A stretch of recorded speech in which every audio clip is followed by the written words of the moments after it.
I want you to just sort of walk us through all of this, because I think there's a lot of questions about what happened. I know that you've lost money in the process of all this. That would be an understatement. But I want to understand how much money you lost in the Sure. context. But I also want to understand how the investment and this ambassadorship happened at the time that it happened. You did disclose it, but I want to understand how you went from calling crypto garbage at one point, as you know, to deciding that this was something that you were going to stand behind. Yes, I recall that conversation, calling it garbage, right here on this show in 2017. That was a time when a New York hotel was being tokenized here, and I was looking at that, and the regulator let me know they were not happy with that idea. And that's when I stepped away from this, because clearly the regulatory environment was not prepared. Then facts changed. I saw the Canadians issue the first ETF with Bitcoin as the underlying, Ethereum, then Switzerland opened up, then Australia opened up, and then I said, wait a second, world's changing, I got to be an investor. And that started my journey. I'm an investor in the largest regulated exchange in Canada, called WonderFi. The wallets are called BitBuy. We're regulated by the OSC. I have my accounts up there. Right. But I felt that getting involved when I was approached with Sam Bankman-Fried, that I could get an inside seat on what was considered then, and I got to tell you, the institutional interest in FTX on the U.S. equity was unbelievable. The amount of people that approached me saying, how do I get a piece of this deal? And I said at that time, I am a paid spokesperson. I cannot bring you in as an LP. Not a single dollar that I lost is anybody else's money except mine. That's important for me because that's an issue. How much were you paid? Total deal was just under $15 million, all in, including a bunch of agents that I had to pay because I needed SAG-AFTRA release to be able to do commercials for it, and when I did that. I put about $9.7 million into crypto. I think that's what I've lost. It's all at zero. I don't know because my account got scraped a couple of weeks ago. All the data, all the coins, everything. So then I lost the money I invested in the equity as well. Those are zeros too. It was not a good investment, Andrew, okay? I don't make great investments all the time. Luckily, I make more good ones than bad ones, but that was a bad one. Okay, let me ask you this, though. You do, around this issue of compliance, given where we sit today? I obviously know all the institutional investors in this deal. We all look like idiots. Let's put that on the table, okay?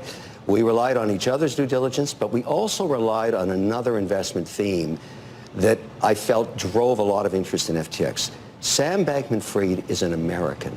His parents are American compliance lawyers.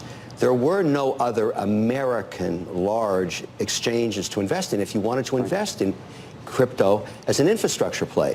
So many of us said, wait a second, who's coming to this deal? We knew, for example, this sounds like Tiger. This sounds like groupthink. And is also a bit of a falsehood. This was a nascent industry with a disruptor at its helm, creating positions that didn't have traditional names, okay? That's just the way it was. In retrospect, yes, it's a mistake. However, I feel obliged at this point to go to the end of this, particularly... What does that mean?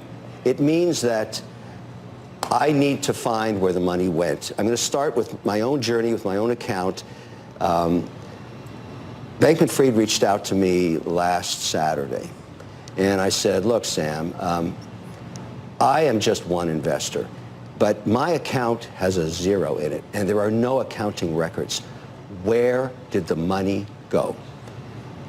And to the extent you can help me, tell me, point me in the direction, because I will, on behalf of every other shareholder, go find where this money is. The next day we talked for over an hour, and he walked me through his scenario, and I learned a lot. Now, sorry? What did you learn? I learned, first of all, I said, what was the large drawdown of your capital? Where did the cash go? One of the biggest uses of cash was to buy back his shares from Binance, which owns 20% of his exchange. And the reason he had to do that, according to him, was that every time they applied for a license anywhere, the Know Your Client got jammed up with Binance, where the ownership is opaque. And he had to buy it back.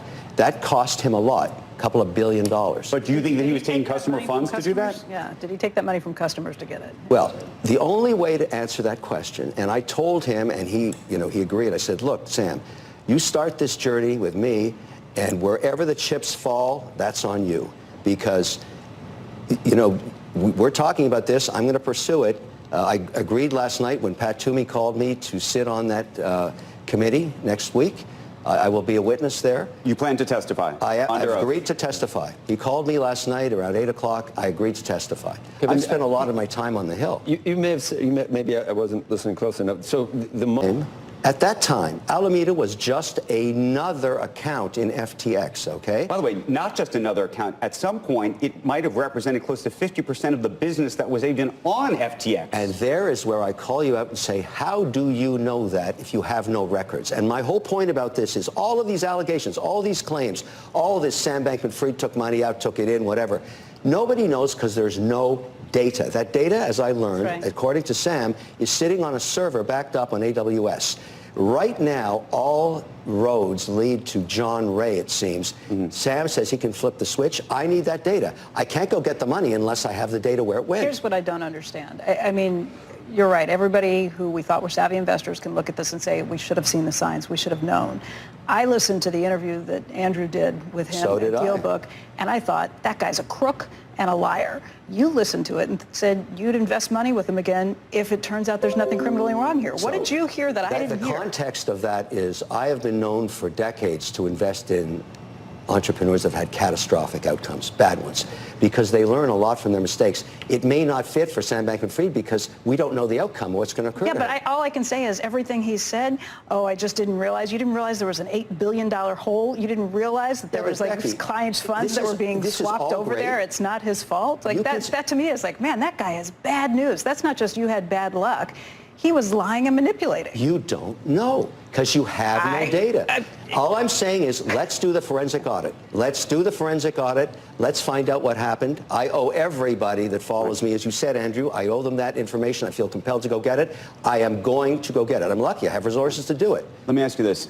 The FTT token, which was one of the sort of underlying component parts, the sort of collateral that was used in part for this entire... It is not unusual for an exchange to have a token. Look at Binance. They have one too. So my question to you, though, is you say you own it, which is now obviously close to worthless. I don't know where it is, but I own it. It was scraped out of my account. Did you buy it? Did you have to buy it? Because one of the things that people have raised is this idea that there was a period of time, especially as things got more dicey for the firm over the summer, that he was pushing people to either buy it and hold it. Some people look at the acquisition of BlockFi as a way to effectively defensively protect against that valuation of FTT going down because of their stake in it. I mean, do you think there was manipulation in that regard?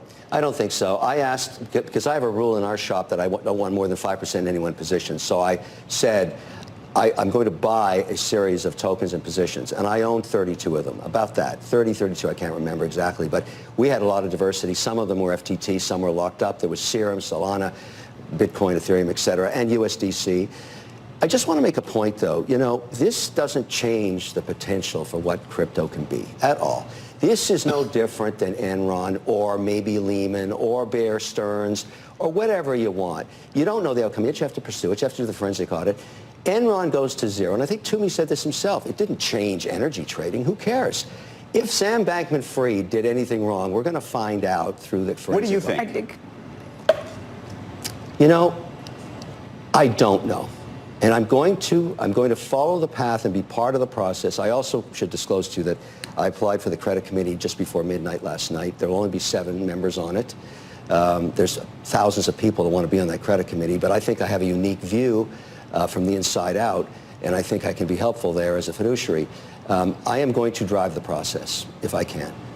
Can I ask just